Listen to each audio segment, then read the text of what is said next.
నమస్కారం గంటారావానికి స్వాగతం. ముందుగా ప్రధానాంశాలు. హెలికాప్టర్ల ద్వారా నేపాల్ జలప్రళయ బాధితుల తరలింపు.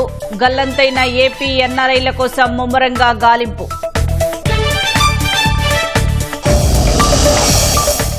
నేపాల్ జల విలయంలో అమానవీయ ఘటన. మహిళ మృతదేహం నుంచి బంగారం చోరీ చేసిన దుర్మార్గులు.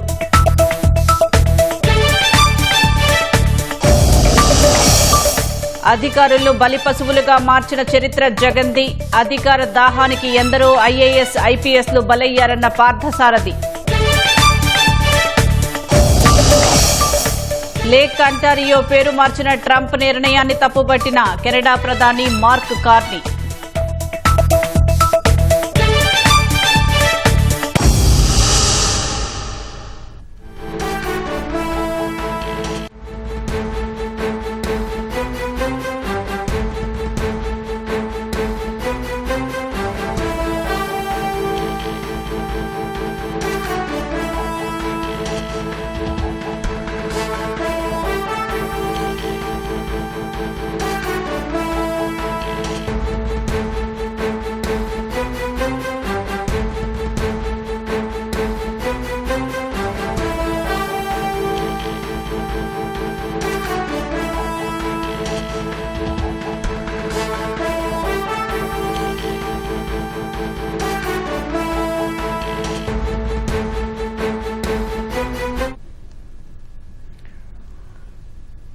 నేపాల్ జల విలయంలో మృతి చెందిన వారి సంఖ్య 469కి పెరిగింది. 1500కు పైగా గల్లంతయ్యారు. గల్లంతైన వారిలో 290 మంది భారతీయులు ఉండగా వారి ఆచూకీ కోసం గాలింపు చర్యలు కొనసాగుతున్నాయి.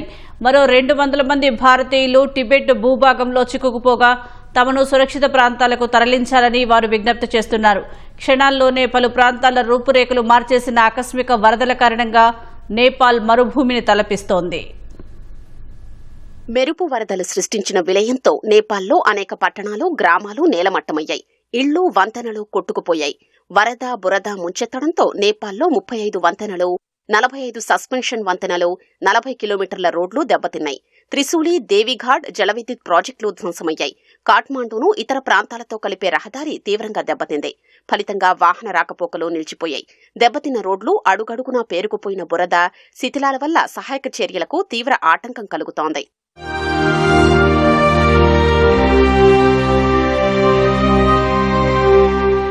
మెరుపు వరదతో టిబెట్లోని కొన్ని ప్రాంతాలు తీవ్రంగా దెబ్బతిన్నాయి. దెబ్బతిన్న ప్రాంతాల్ని చైనా ప్రధాని లీ కియాంగ్ సందర్శించారు. వరదల ధాటికి నేపాల్, టిబెట్ సరిహద్దుల్లో 1500 మందికి పైగా గల్లంతయ్యారు. గల్లంతైన వారిలో నేపాల్ సైనిక సిబ్బంది, నేపాల్ పోలీసులు, సాయుధ పోలీసు సిబ్బంది ఉన్నట్లు అధికారులు తెలిపారు. కొన్ని జలవిద్యుత్ ప్రాజెక్టులు, కస్టమ్స్ కార్యాలయాల్లో పనిచేస్తున్న 160 మంది జాడ తెలియటం లేదు. ఇప్పటి వరకు అత్యధికంగా చిత్వాన్ జిల్లాలో మృతదేహాల్ని వెలికితీశారు. రసువా, నువాకోట్, ధాడింగ్, గూర్ఖా, తనాహున్, నవల్పరాసి జిల్లాల్లో కూడా మరికొన్ని మృతదేహాల్ని స్వాధీనం చేసుకున్నారు. వేల కుటుంబాలు ఇళ్లను కోల్పోయామని, అందులో చాలా మంది గల్లంతయ్యారని నేపాల్ విదేశాంగ శాఖ మంత్రి సిసిర్ ఖనల్ తెలిపారు.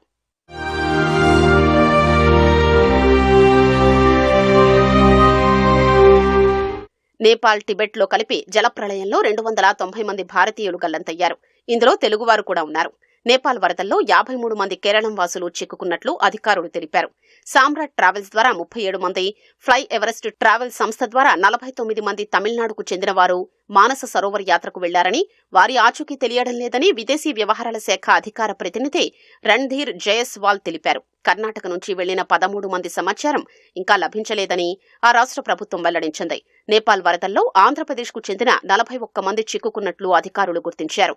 వీరిలో 34 మంది సురక్షితంగా ఉన్నారని, మరో 7గురి ఆచూకీ ఇంకా తెలియాల్సి ఉందని స్పష్టం చేశారు. నేపాల్లో తెలంగాణకు చెందిన 23 మంది చిక్కుకున్నట్లు ఆ రాష్ట్ర ప్రభుత్వం తెలిపింది. వీరిలో 6గురు తెలంగాణ వాసులు కాగా 17 మంది ప్రవాస తెలంగాణ వారని పేర్కొంది. మరో 22 మంది ఆచూకీ కోసం ప్రయత్నిస్తున్నట్లు వెల్లడించింది. కైలాస్ మానస సరోవర్ యాత్రకు వెళ్లిన రంగారెడ్డి జిల్లాకు చెందిన ఒక వ్యక్తి సురక్షితంగా ఉన్నట్లు తెలిసిందని, ఆయన తన కుటుంబ సభ్యుల్ని కూడా సంప్రదించారని పేర్కొంది. మరో 200 మంది భారతీయులు టిబెట్ భూభాగంలో చిక్కుకుపోయారని విదేశాంగ శాఖ తెలిపింది. ఇప్పటిదాకా 84 మంది భారతీయుల్ని సురక్షిత ప్రదేశాలకు చేర్చామని తెలిపింది. ఇందులో త్రిశూల్ విద్యుత్ ప్రాజెక్టు 1 వద్ద పనిచేసే 63 మంది ఉద్యోగులు ఉన్నట్లు పేర్కొంది. తమిళనాడుకు చెందిన 21 మంది పర్యాటకులు ఉన్నట్లు తెలిపింది. 27 మంది విదేశీ పర్యాటకుల్ని సహాయక సిబ్బంది రక్షించగా వారిలో 11 మంది భారతీయులు ఉన్నారు. నేపాల్కు ఇప్పటి వరకు 47.5 టన్నుల అత్యవసర సామాగ్రిని భారత్ పంపింది. నేడు మరో విమానంలో సహాయక చర్యల కోసం అవసరమైన సామాగ్రిని పంపేందుకు ఏర్పాట్లు చేసినట్లు వాయుసేన వెల్లడించింది.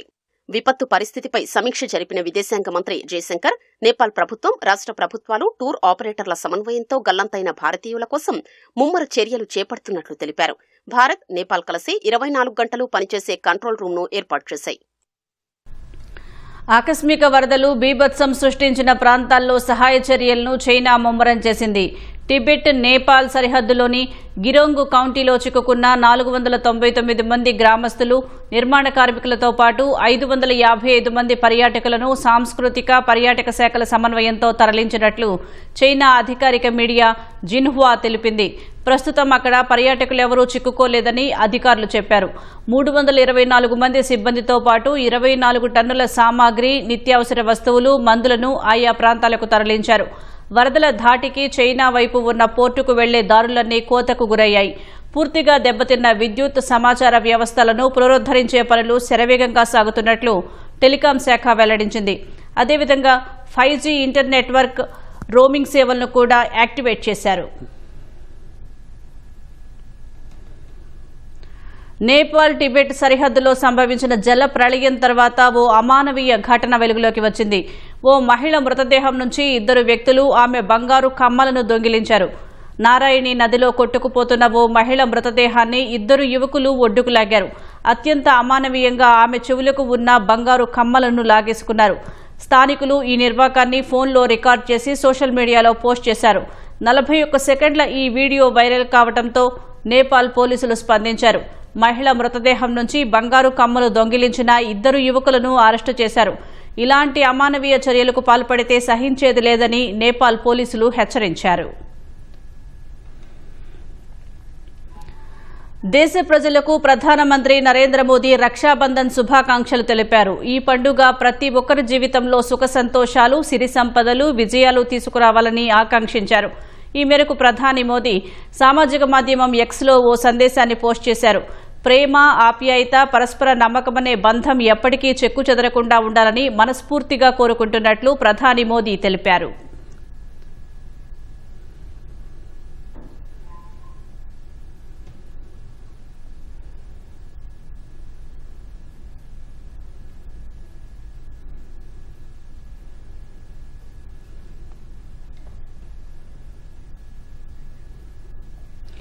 రాఖీ పౌర్ణమి సందర్భంగా ఉండవల్లిలో నారా లోకేష్ కు మంత్రి సవిత, ఎమ్మెల్యే గళ్లా మాధవి రాఖీ కట్టి తమ అభిమానాన్ని చాటుకున్నారు. తోడపుట్టిన సోదరీమణులు లేని తనకు దేవుడే కోట్లాది మంది సోదరీమణులను తోడుగా ఇచ్చారని లోకేష్ తెలిపారు. తెలుగు రాష్ట్రాల్లో ఎక్కడికి వెళ్లినా అక్కా చెల్లెళ్లు చూపించే ప్రేమాభిమానాలు మరువలేనన్నారు. మహిళా లోకం చూపించే ఆత్మీయత తనపై మరింత బాధ్యత పెంచిందన్నారు. విద్యార్థి దశ నుంచే మహిళలను గౌరవించేలా పిల్లలకు నైతిక విలువలతో కూడిన పాఠాలు బోధిస్తున్నామన్నారు. మహిళల భద్రత, సాధికారత ప్రజాప్రభుత్వ బాధ్యత అని స్పష్టం చేశారు. ప్రాణ సమానమైన తెలుగింటి అక్కా చెల్లెళ్లందరికీ రాఖీ పండుగ శుభాకాంక్షలు తెలిపారు.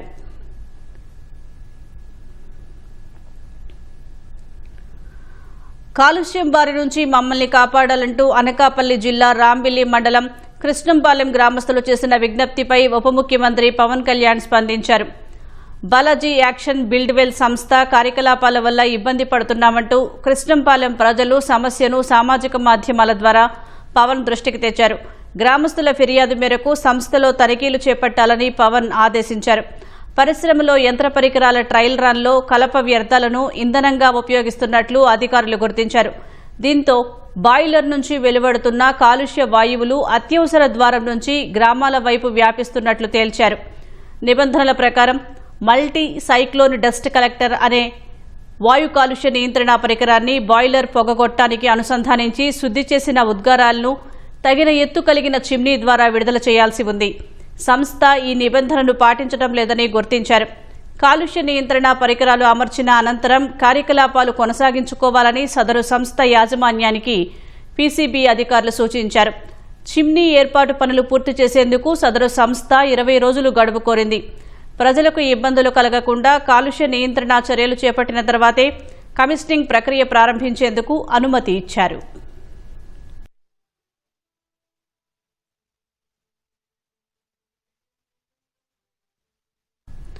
కడప జిల్లా ప్రొద్దుటూరులో అగ్రిగోల్డ్ భూములను అక్రమంగా రిజిస్ట్రేషన్ చేయించుకున్న వ్యవహారంలో పలువురు వైసీపీ నాయకులతో పాటు అప్పటి సబ్ రిజిస్ట్రార్ పైన కేసు నమోదు చేసినట్లు పోలీసులు తెలిపారు. ప్రభుత్వ పర్యవేక్షణలో ఉన్న అగ్రిగోల్డ్ భూములను అక్రమంగా రిజిస్ట్రేషన్ చేయించుకున్నట్లు ఫిర్యాదులు వచ్చాయన్నారు. దీంతో తిరుపతికి చెందిన సిఐడి అధికారులు రంగంలోకి దిగి ఇటీవల ప్రొద్దుటూరులో విచారణ చేపట్టినట్లు పోలీసులు వెల్లడించారు. తహసీల్దార్ సబ్ రిజిస్ట్రార్ కార్యాలయాలకు వెళ్లి దస్త్రాలు పరిశీలించారన్నారు. పెద్దశెట్టిపల్లిలో సర్వే నెంబర్ 89/4లో 1.70 ఎకరాల అగ్రిగోల్డ్ భూమిని ప్రొద్దుటూరు మండలం కొత్తపేటకు చెందిన జయరామిరెడ్డి పేరుతో అక్రమంగా రిజిస్ట్రేషన్ చేసినట్లు గుర్తించారన్నారు. తిరుపతికి చెందిన యాదగిరి నరేష్ బాబు అనే యువకుడు గతంలో అగ్రిగోల్డ్లో పనిచేసినట్లు తెలిపారు. అతడితో వైసీపీ నాయకులు కుమ్మక్కైనట్లు గుర్తించారన్నారు. అగ్రిగోల్డ్ తరపున నరేష్ బాబుకు విక్రయ అధికారం ఉన్నట్లు చూపారని తెలిపారు.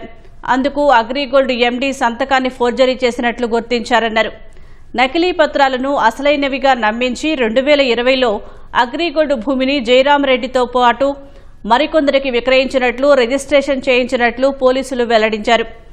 అక్రమ రిజిస్ట్రేషన్పై సిఐ రారాజు ప్రొద్దుటూరు గ్రామీణ ఠాణాలో ఫిర్యాదు చేసినట్లు పోలీసులు తెలిపారు. ఆ మేరకు తిరుపతికి చెందిన నరేష్ బాబు, ప్రొద్దుటూరులోని కొత్తపేటకు చెందిన వైసీపీ నాయకుడు జయరామరెడ్డి, జమ్మలమడుగు మండలానికి చెందిన మోహన్ బాబు, వైసీపీ నాయకుడు ప్రభాకర్ రెడ్డి, అప్పటి సబ్ రిజిస్ట్రార్ సహా మొత్తం 10 మందిపై కేసు నమోదు చేసి దర్యాప్తు చేస్తున్నట్లు పోలీసులు తెలిపారు. అధికార దాహం, స్వార్థ ప్రయోజనాల కోసం జగన్ ఎవరినైనా బలి చేస్తారని మంత్రి కొలుసు పార్థసారథి అన్నారు. జగన్ హయాంలో ఎంతో మంది ఐఏఎస్, ఐపీఎస్ అధికారులు బలి పశువులుగా మారని విమర్శించారు. శ్రీలక్ష్మి, బీపీ ఆచార్య, పిఎస్ఆర్ ఆంజనేయులు వంటి అధికారులు జగన్ స్వార్థానికి బలైన వారేనని గుర్తు చేశారు. ఇండియా సిమెంట్స్, ఎంఆర్ ఇందు సంస్థల యజమానులు కూడా జగన్ ధనదాహానికి బలయ్యారంటూ మంత్రి మండిపడ్డారు. సరైన అధికారులు ఉన్నత ఉద్యోగాల్లోకి రాకుండా ఏపీపీఎస్సీ పరీక్షల్లో కూడా అక్రమాలకు పాల్పడ్డారని పార్థసారథి ఆరోపించారు. జగన్మోహన్ రెడ్డి గారి వ్యవహార శైలి ఒకసారి మనం ఆలోచించినట్లయితే తన అధికారం కోసం ఎవరినైనా బలి చేయటానికి వెనకాడరని చెప్పేసి గత చరిత్ర చెప్తుందని చెప్పేసి నేను ఈ సందర్భంగా మనవి చేస్తా ఉన్నాను. ఆయన అధికార దాహం కోసం, ఆయన ప్రాపకం కోసం ఎంతో మంది ఐఏఎస్ అధికారులు, పెద్ద పెద్ద పారిశ్రామికవేత్తలు, సమాజంలో గౌరవం ఉన్న వ్యక్తులు చాలా మంది అవమానాల పాలు కావటమే కాకుండా జైలు పాలు కూడా అయ్యారని చెప్పేసి ఈ సందర్భంగా తెలియజేస్తాం. ఓబులాపురం మైనింగ్ కేసులో ఒక సీనియర్ అధికారిని, మహిళా అధికారిని శ్రీలక్ష్మి గారు ఏ విధంగా జైలు పాలయ్యారో, జైలు పాలయ్యి ఏ విధంగా అనారోగ్యం పాలయ్యి ఎన్ని అవమానాలు ఎదుర్కొన్నారో ఒకసారి ప్రజలందరూ కూడా ఒకసారి జ్ఞాపకం చేసుకోవాలని మనం చేస్తాం. అంతేకాదు అనేక మంది ఐఏఎస్ అధికారులు, బీపీ ఆచార్య ఆయన అధికార దాహం కోసం ఏ విధంగా మరి జైలుకు వెళ్లేసి మరి ఇబ్బంది పడ్డారో ఒకసారి ఆలోచించాలని చెప్పేసి మనం చేస్తాం. ఎంఆర్ ప్రాజెక్టు విషయం, అదేవిధంగా సీతారామాంజలి గారు ఒక ఐపీఎస్ అధికారి ఏ విధంగా వ్యక్తిగత కేసుల్లో కూడా మహిళలు నిర్బంధించే ఆ స్థాయి అధికారులు ఆ విధంగా చేస్తారని కూడా ఎవరు ఊహించరు. కానీ జగన్మోహన్ రెడ్డి గారికి ఉన్న స్కిల్స్ అదే, ఆయన గొప్పతనం కూడా అదే. ఎవరినైనా సరే, ఏ పని అయినా సరే చేయించగలిగిన స్కిల్స్, శక్తి, సామర్థ్యం ఉన్న వ్యక్తి జగన్మోహన్ రెడ్డి గారు అని చెప్పేసి మనం చేస్తాం. ఏపీపీఎస్లో కూడా మరి సీతారామాంజలి గారి ఐపీఎస్ ఆధ్వర్యంలో ఎంత అవకతవకలు, ఎంత దిగజారి చేశారో ఒకసారి జ్ఞాపకం చేసుకోవాలని చెప్పేసి మనం చేస్తాం. 10వ తరగతి పరీక్ష పేపర్లు కూడా పోలీస్ కస్టడీలో స్ట్రాంగ్ రూమ్లో ఉంచుతారు. కానీ ఏపీపీఎస్సీ ఆర్డీఓకి సంబంధించిన పరీక్షా ప్రశ్నపత్రాలు హైలాండ్ రిసార్ట్స్లో, ఎక్కడ ఎంజాయ్ చేస్తానికి వెళ్ళే రిసార్ట్స్లో గ్రూప్ 1 ఎగ్జామ్స్ తీసుకెళ్లి అక్కడ ప్రశ్నపత్రాలు దిద్దారంటే వాళ్ళు ఇష్టం వచ్చినట్లు పేపర్లో కలుపుకుంటాం, పేపర్లో మార్పులు చేయటం, లేకపోతే వైట్ ఫీడ్ పెడతాం. ఇవన్నీ కూడా ఒక సీనియర్ అధికారితో చేయించారంటే ఏ విధంగా సమాజంలో అవమానానికి దిగజారిపోయారో సీతారామన్ గారు కూడా ఒకసారి ఆలోచించాలని చెప్పేసి మనం. అదేవిధంగా విషయాలు కొన్ని అదేవిధంగా టాటా, కాంతిలాల్ టాటా, వీళ్ళందరినీ కూడా తప్పులు చేయించగలిగిన సామర్థ్యం జగన్మోహన్ రెడ్డి గారి దగ్గర ఉందని చెప్పేసి మనం చేస్తాం. అదేవిధంగా పారిశ్రామికవేత్తలు కూడా, ఒక ఇండియా సిమెంట్స్ అంటే భారతదేశంలోనే కాదు ప్రపంచవ్యాప్తంగా రెప్యుటేషన్ ఉన్న ఒక సంస్థ, పెద్ద భారతదేశం గర్వించదగ్గ సంస్థ. ఆ సంస్థ యజమాని, ఆ సంస్థ చైర్మన్ శ్రీనివాసన్ గారిని కూడా జైలు గోడలకు వెళ్లాల్సిన పరిస్థితి, లేకపోతే సిబిఐ కేసులు ఇరుకోవాల్సిన పరిస్థితి తీసుకొచ్చారంటే ఆయన వ్యవహార శైలి ఏంటో, ఆయన దేనికోసం, అధికారం కోసం ప్రజల్లోకి వచ్చారో కూడా ప్రజలందరూ కూడా గుర్తించాలని చెప్పేసి మనం చేస్తాం. అంతేకాదు ఎంఆర్ ప్రాపర్టీస్లో ప్రసాద్ గారు, ఎంతమంది పారిశ్రామికవేత్తలు, ఇండూ ప్రాజెక్ట్స్ వాళ్ళు, మరి నిన్నటిగా కాక ఒక బలహీన వర్గానికి చెందిన కార్మూరు నాగేశ్వరరావు గారు, వారి అధికార దాహానికి, దోపిడీ దాహానికి బలైపోయారని చెప్పేసి కూడా ఈ సందర్భంగా తెలియజేస్తున్నాం. ఇవన్నిటిని కూడా ప్రజలు, రాష్ట్ర ప్రభుత్వ, రాష్ట్ర మంచిని కోరుకునే ప్రతి ఒక్కళ్ళు కూడా, ఈ రాష్ట్రంలో యువతి యువకులకి మంచి భవిష్యత్తు ఉండాలి మన పిల్లలకి అని భావించే ప్రతి వ్యక్తి కూడా వీటన్నిటినీ కూడా నిష్పక్షపాతంగా పరిశీలించాల్సిన అవసరం ఉందని చెప్పేసి కూడా ఈ సందర్భంగా తెలియజేస్తాం. నెల్లూరు జిల్లా కోవూరు మాజీ ఎమ్మెల్యే వైసీపీ నేత నల్లపురెడ్డి ప్రసన్నకుమార్ రెడ్డి మరోసారి అధికారులపై నోరు పారేసుకున్నారు. స్థానిక సంస్థల ఎన్నికల్లో పోటీ చేయవద్దంటూ అధికారులు, వైసీపీ నేతలు, కార్యకర్తలను బెదిరిస్తున్నారని ప్రసన్నకుమార్ రెడ్డి ఆరోపించారు. 2029లో తమ ప్రభుత్వం మళ్లీ వస్తుందని జోస్యం చెప్పిన ప్రసన్నకుమార్ రెడ్డి ఇప్పుడు కూటమి ప్రభుత్వానికి అనుకూలంగా వ్యవహరించిన అధికారులను అప్పుడు నెల్లూరు ట్రంక్ రోడ్డులో నిలబెడతారని తీవ్ర వ్యాఖ్యలు చేశారు. అలాగే పులివెందుల డీఎస్పీ మురళీ నాయక్ ను జగన్ ఇంటి ముందు సెక్యూరిటీగా నిలబెడతారని హెచ్చరించారు. మండల స్థాయిలో సర్కిల్ ఇన్స్పెక్టర్స్, ఎస్ఐలు, ఎంఆర్ఓస్, ఎంపీడీఓస్ అధికార పార్టీకి తొత్తులుగా వ్యవహరిస్తూ రేపు జరగబోయే స్థానిక సంస్థల ఎలక్షన్స్ లో మీరెవరు కూడా పాల్గొనొద్దని మా నాయకులను బెదిరిస్తా ఉన్నారు. కేసులు పెడతాం, రకరకాలుగా బెదిరిస్తా ఉన్నారు. ఎస్పీ గారికి, డిఎస్పీ గారికి నేను మనవి చేసేది, అంత తెలుగుదేశం పార్టీ మీద అభిమానం ఉంటే ఆ సిఐల్ని, ఎస్ఐల్ని కాకి బట్టలు విప్పేసి పసుపు చొక్కాలు వేసుకోమని చెప్పండి, బాగుంటుంది. అంతే తప్ప ఇష్టారాజ్యంగా ఎమ్మెల్యేలు, మంత్రులు చెప్పినట్టుగా మేము నడుచుకుంటాం, స్థానిక సంస్థల ఎన్నికల్లో మీరు పోటీ చేయకూడదు అని బెదిరింపులకు బెదిరిస్తే ఇక్కడ ఎవ్వరు కూడా బెదిరే వాళ్ళు ఎవరు లేరు. మేము అధికారంలోకి వస్తున్నాం, ప్రజా తీర్పు నిర్ణయం అయిపోయింది. స్థానిక సంస్థల ఎన్నికల తర్వాత జనరల్ ఎలక్షన్స్ వస్తాయి. జగన్మోహన్ రెడ్డి గారు ఖచ్చితంగా ముఖ్యమంత్రి కావడం ఖాయం. జగన్మోహన్ రెడ్డి గారు పత్రికా విలేకరుల సమావేశంలో చెప్తుంటారు, సప్త సముద్రాలు అవతల దాక్కున్నా పట్టుకొచ్చి నిలబెడతానని చెప్తున్నాడు. అదే మాట నేను కూడా చెప్తా ఉన్నా. ఎంఆర్ఓలు గాని, ఎంపీడీఓలు గాని, టీఐలు గాని, ఎస్ఐలు గాని అధికార పార్టీకి తొత్తులుగా వ్యవహరించి ఈ స్థానిక సంస్థల ఎలక్షన్స్ లో పొరపాట్లు చేస్తే సప్త సముద్రాల అవతల దాక్కున్నా తీసుకొచ్చి నెల్లూరు ట్రంక్ రోడ్ లో నిలబెడతానని చెప్పి మనవి చేస్తా ఉన్నా. జాగ్రత్తగా ఉండండి. పులివెందల్లో జడ్పీటీసీ ఎలక్షన్ జరిగింది. అక్కడ డిఎస్పీ మురళీ నాయక్ మా వైఎస్ఆర్ కాంగ్రెస్ పార్టీ నాయకులను, కార్యకర్తలను మీ ఎంత చూస్తానన్నాడు. అతన్ని మేము కంప్యూటర్ లో పెట్టుకొని ఉన్నాం. జగన్మోహన్ రెడ్డి గారు అతన్ని వదిలేసినా పోనీలే అని. నేనైతే అతను ఎక్కడున్నా తీసుకొచ్చి జగన్మోహన్ రెడ్డి గారి ఇంటి ముందు సెక్యూరిటీగా వేస్తాను. జగన్మోహన్ రెడ్డి గారు ఒప్పుకోకపోయినా కూడా వేయాలి, బుద్ధి రావాలి. మరీ కొంతమంది అధికారులు అయితే పసుపు చీరలు కట్టుకుంటున్నారు, పసుపు చొక్కాలు వేసుకుంటున్నారు. శ్రావణ శుక్రవారం సందర్భంగా పార్వతీపురం మన్యం జిల్లా పాలకొండలో సాయి సంపత్ నగర్లో ఉన్న సకల దేవతాలయంలో సరస్వతి అమ్మవారిని 1,00,000 గాజులతో ప్రత్యేకంగా అలంకరించారు. ఆలయ ప్రధాన అర్చకులు ప్రత్యేకంగా కుంకుమ పూజలు నిర్వహించారు. ఈ కార్యక్రమంలో పెద్ద ఎత్తున మహిళలు పాల్గొన్నారు.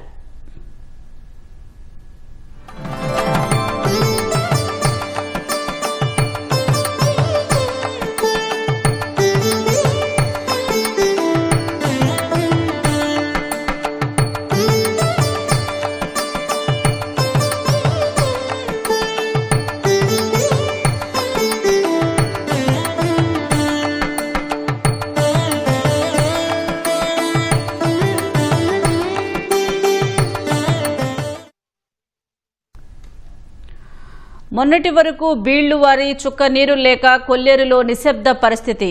కానీ ఇప్పుడు ఎటు చూసినా నీరే. జల సవ్వళ్లు, పక్షుల కిలకిలా రావాలతో సందడే సందడి.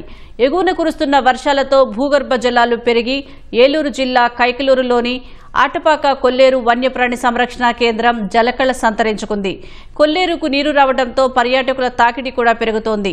కొల్లేరులో నిండుగా నీరు ఉండటంతో బోటు షికారును కూడా అధికారులు అనుమతిస్తున్నారు. కొల్లేరులో ప్రస్తుత పరిస్థితిని మా ప్రతినిధి శ్రీనివాస్ అందిస్తారు.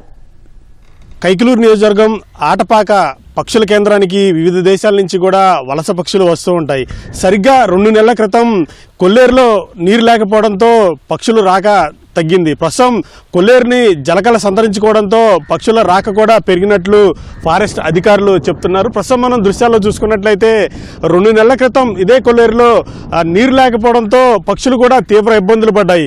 ప్రస్తుతం ఎగువ వర్షాలు కురవడం, భూగర్భ జలాలు పెరగడంతో కొల్లేరులో ప్రస్తుతం ఇప్పటి వరకు కూడా 2.5 అడుగుల నీరు ఉన్నట్లు ఫారెస్ట్ అధికారులు చెప్తున్నారు. పక్షులు కూడా ఈ కొల్లేరు అటపాక పక్షుల కేంద్రంలో పెలికాన్స్, అలాగే గ్లాజీ ఐబిన్స్, గ్రేస్ బేటియర్స్, పర్పుల్ మోర్సెన్స్ వంటి వివిధ రకాల పక్షులు ఉన్నట్లు ఫారెస్ట్ అధికారులు చెప్తున్నారు. అలాగే కుట్సు, వీలింగ్ టిల్స్ వంటి అరుదైన పక్షులు ప్రస్తుతం కొల్లేరులోని అటపాక పక్షుల కేంద్రంలో ఉన్నాయి.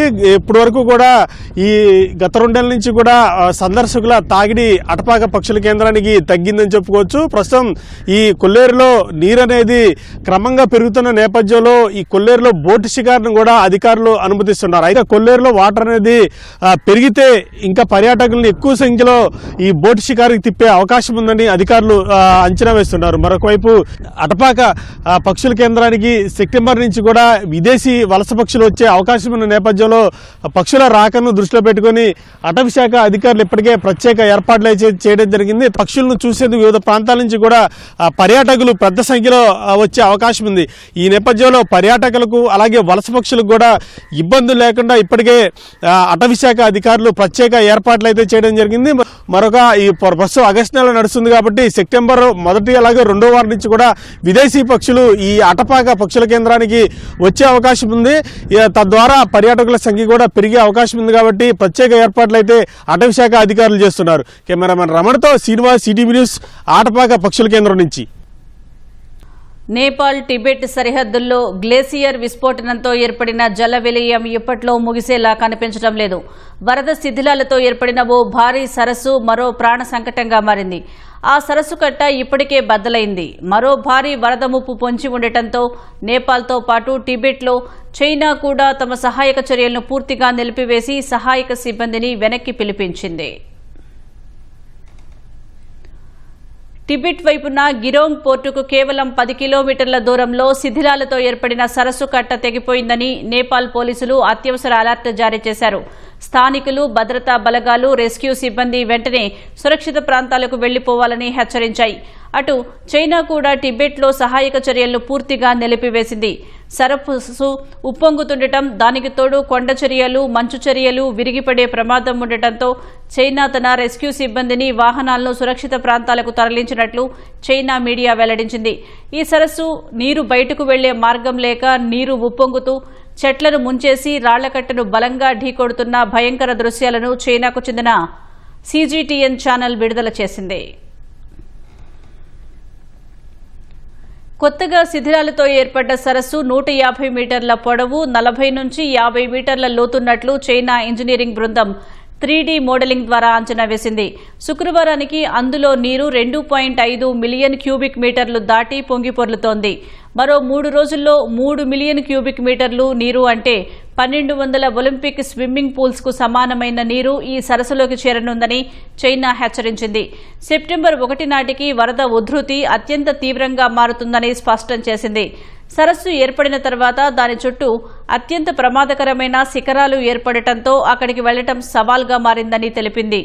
డ్యాం కింది భాగంలో ఒక డ్రైనేజీని తవ్వి నీటిని బయటకు పంపడమే మార్గమని, అయితే ప్రస్తుత పరిస్థితుల్లో ఆ పని దాదాపు అసాధ్యమని పేర్కొంది. బుధవారం హిమాలయాల్లో గ్లేసియర్లు బద్దలైనప్పుడే పెను విపత్తు మొదలైన రోజే ఈ తాత్కాలిక సరస్సు ఏర్పడింది. కొండచర్యల ధాటికి వేలాది టన్నుల బురద, భారీ శిథిలాలు, బండరాళ్లు నదీ ప్రవాహ మార్గంలో మేటవేసి సహజసిద్ధమైన ఒక డ్యాంలా మారింది. పైనుంచి వస్తున్న వరద నీరు బయటకు వెళ్లడానికి మార్గం లేక అక్కడే భారీగా నిలిచిపోయింది. అలా కొండల మధ్య నిల్వ ఉన్న నీటి పరిమాణం క్రమంగా పెరిగిపోయి ఈ ప్రమాదకర బారియర్ లేక్ రూపుదిద్దుకుంది. ఇప్పుడు ఆ శిథిలాలు కట్టపై నీటి ఒత్తిడి తీవ్రమైంది.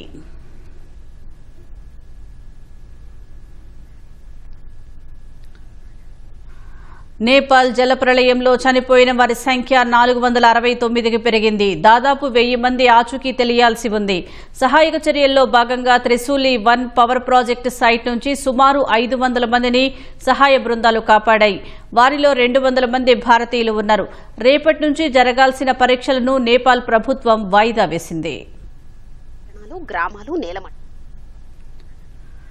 నేపాల్ టిబెట్ సరిహద్దుల్లో ఆకస్మిక వరదలు సృష్టించిన విధ్వంసంలో ప్రాణనష్టం భారీగా పెరుగుతోంది. బుధవారం సంభవించిన జల ప్రళయంలో ఊళ్లకు ఊళ్లే నామరూపాలు లేకుండా పోయాయి. అనేక కీలక వంతెనలు కొట్టుకుపోయాయి. డజనుకు పైగా జల విద్యుత్ ప్రాజెక్టులు దెబ్బతిన్నాయి. ఇప్పటి వరకు 469 మంది చనిపోయినట్లు ప్రకటించారు. అత్యధికంగా చిత్వాన్ జిల్లాలో 178 మృతదేహాలను వెలికితీశారు. నవల్ పరాసి ఈస్ట్లో 110, గుర్కాలో 44, నువాకోట్లో 37, దాడింగ్లో 33, తనహులో 28, నవల్ పరాసి వెస్ట్లో 27, రుసువాలో 12 మంది ప్రాణాలు కోల్పోయారు.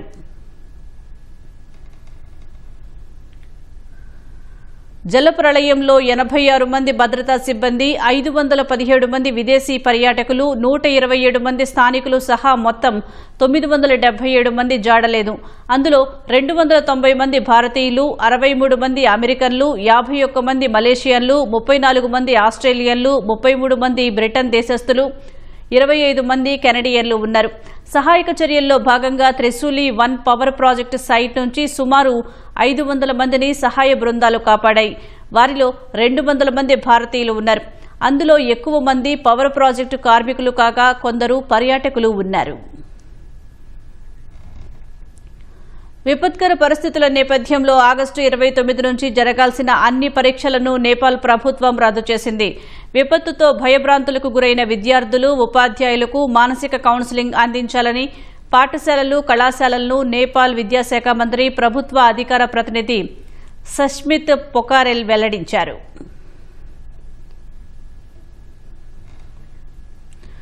గుజరాత్లోని సూరత్ లాజ్పూర్ సెంట్రల్ జైలు ప్రాంగణంలో రక్షాబంధన్ పర్వదినాన్ని పురస్కరించుకుని అత్యంత భావోద్వేగ దృశ్యాలు ఆవిష్కృతమయ్యాయి. రాఖీ పండుగ సందర్భంగా వివిధ కేసుల్లో జైలు శిక్ష అనుభవిస్తున్న తమ సోదరులను కలిసేందుకు సోదరీమణులు భారీ సంఖ్యలో జైలు వద్దకు చేరుకున్నారు. జైలు అధికారుల పర్యవేక్షణలో జరిగిన ఈ ప్రత్యేక కార్యక్రమంలో సోదరీమణులు తమ అన్నదమ్ముల చేతులకు ప్రేమగా రాఖీలు కట్టి మిఠాయిలు తినిపించి ఆశీస్సులు తీసుకున్నారు. కటకటాల వెనుక ఉన్న సోదరులను చూసి అక్కా చెల్లెళ్లు భావోద్వేగానికి గురయ్యారు. వారి క్షేమాన్ని ఆకాంక్షిస్తూ చేసిన ఈ వేడుక జైలు ప్రాంగణంలో తీవ్ర ఉద్వేగాన్ని నింపింది. ఈ సందర్భంగా ఎలాంటి ఇబ్బందులు తలెత్తకుండా జైలు యంత్రాంగం ప్రత్యేక భద్రతా ఏర్పాట్లు చేసింది.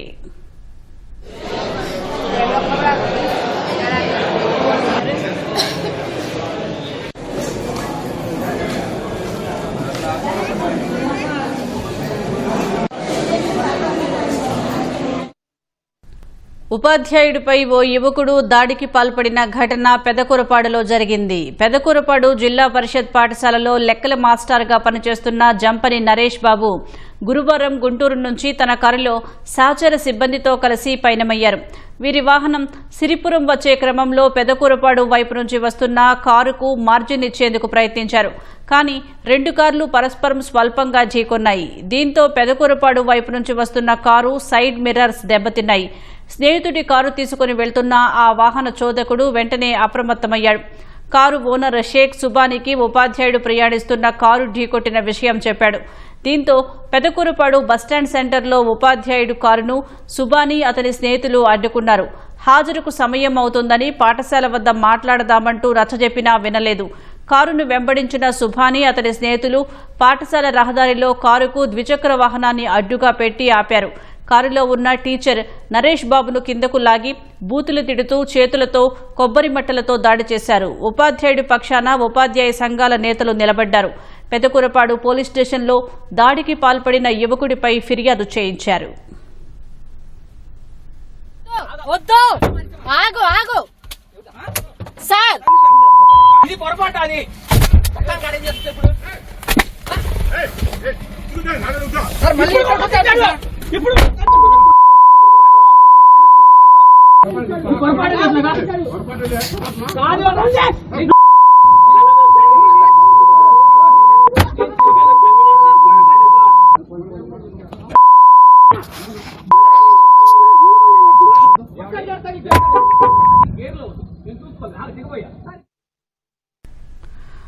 కనుచూపు మేరల్లో ముళ్ల పొదలు, పక్కనే శ్మశానం, నడిచేందుకు దారి లేదు, తాగేందుకు చుక్క నీరు దొరకదు. 5 ఎకరాలకు పైగా ఉన్న ఆ స్థలం జనావాసానికి ఏమాత్రం అనువుగా లేదు. అక్కడ నివసిస్తున్నది కూడా ఒక్కటంటే ఒక్క కుటుంబమే. ఇది అనంతపురం జిల్లాలోని ఓ జగనన్న కాలనీ దుస్థితి.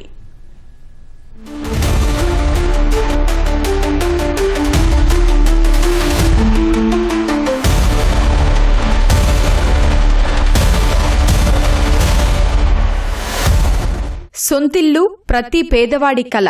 అలాంటిది ఉరవకొండ జగనన్న కాలనీలో ఇంటి స్థలాలు పొందిన వారంతా కన్నీరు పెట్టుకుంటున్నారు. ఇంటి పట్టాలు పొంది ఏళ్లు గడుస్తున్నా కనీసం పునాదులు వేసుకోవటానికి సైతం ముందుకు రావడం లేదు. ఆ కాలనీ ఊరికి అల్లంత దూరాన శ్మశానానికి పక్కనే ఉండటమే అందుకు కారణం. అది కనీసం ఇల్లు నిర్మించుకోవడానికి అనువైన భూమి కాకపోవడంతో లబ్ధిదారులు ఆ స్థలాలను నిరాకరిస్తున్నారు. శ్మశానం పక్కన జగనన్న కాలనీకి భూసేకరణ చేసిన అప్పటి అధికారులు వైసీపీ నాయకులకు పెద్ద ఎత్తున లబ్ధి చేకూర్చారనే ఆరోపణలు వినిపిస్తున్నారు. భూ యజమానులు ప్రభుత్వం నుంచి పరిహారాన్ని 4 రెట్లు అధికంగా పొందినట్లు స్థానికులు చెబుతున్నారు. ఆ స్థలంలో ఇల్లు కట్టుకోలేమని, వేరే చోట స్థలాలు ఇప్పించాలని అప్పట్లో వైసీపీ నాయకుల చుట్టూ తిరిగినా పట్టించుకోలేదని లబ్ధిదారులు ఆవేదన వ్యక్తం చేస్తున్నారు.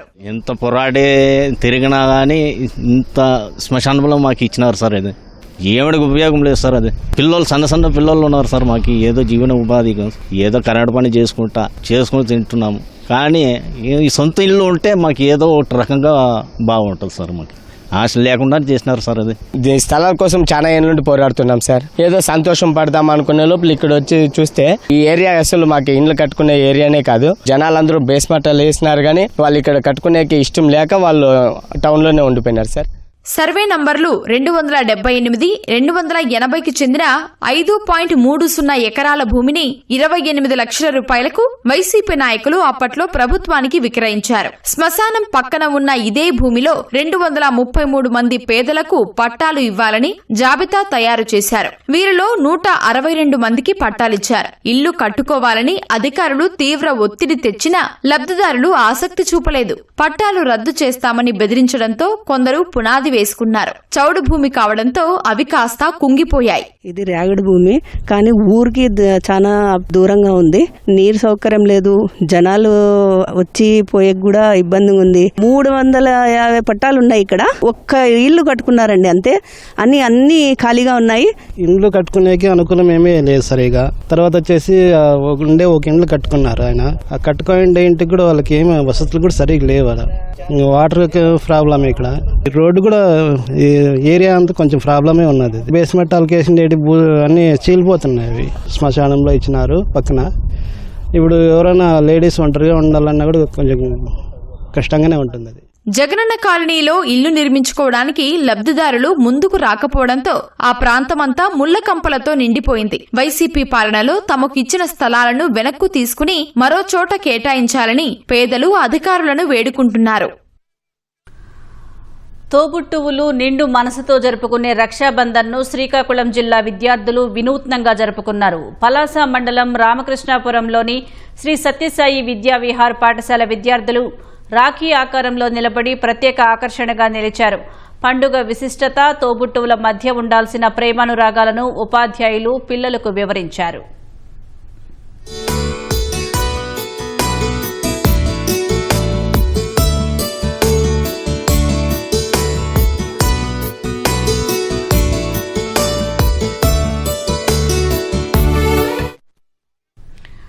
భారత యువ చెస్ సంచలనం గ్రాండ్ మాస్టర్ ఆర్ ప్రజ్ఞానంద అద్భుత ప్రదర్శనతో చరిత్ర సృష్టించాడు. గ్రాండ్ చెస్ టూర్ గెలిచిన తొలి భారతీయుడిగా రికార్డులకెక్కాడు. ఉత్కంఠభరితంగా జరిగిన గ్రాండ్ ఫినాలేలో అమెరికాకు చెందిన ఫాబియానో కరువానాపై విజయం సాధించాడు.